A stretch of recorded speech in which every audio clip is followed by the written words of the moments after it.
Long ago, before the gods sought followers on the material plane, before even creatures walked on the surface of Golarion, a great society rose beneath the seas.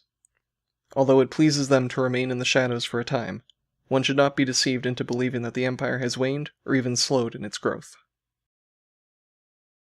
They called themselves masters, kings, and gods. In their tongue the word is Aboleth. Though their hulking ichthyic bodies are covered in a thick mucus, and they bear only tentacles for manipulation, these creatures are adept spellcasters, and viewed the world they evolved in to be filled with playthings and materials for experimentation. They view themselves as above the gods, having been thinking creatures who advanced their own civilization long before the gods ever approached Golarion. As their civilization grew, they had an ever-increasing need for labor, protection, and test subjects.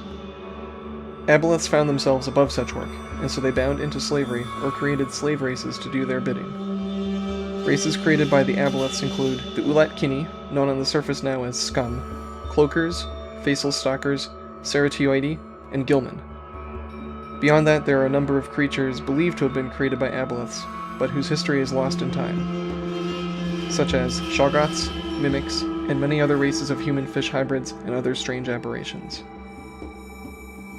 One day, the Aboleths saw fit to create a grand experiment. Taking the primitive humans from the surface, they gave them access to knowledge, technology, and all the resources needed to create an empire.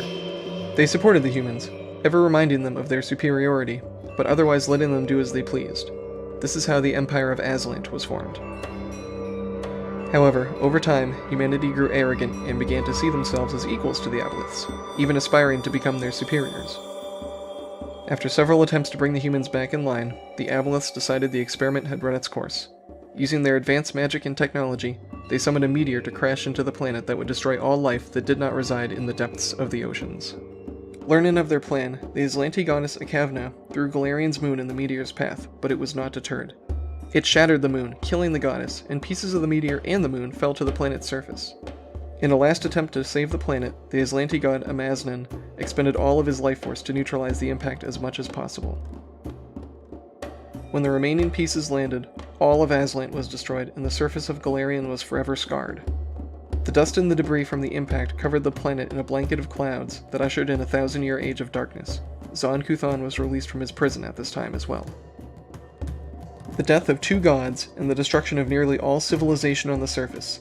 This was the vastly lessened effect of what the Aboleths intended, and yet they still attained their primary goal.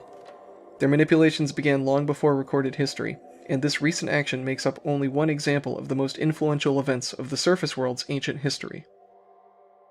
Yet as threatening as they may seem, the Aboleths are merely lesser kin of the beings known as El-Golthu, the Veiled Masters.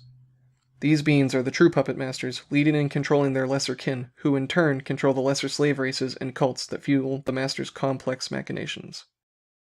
As masters of illusion magic, they can freely walk on land and control nearly any being they see fit.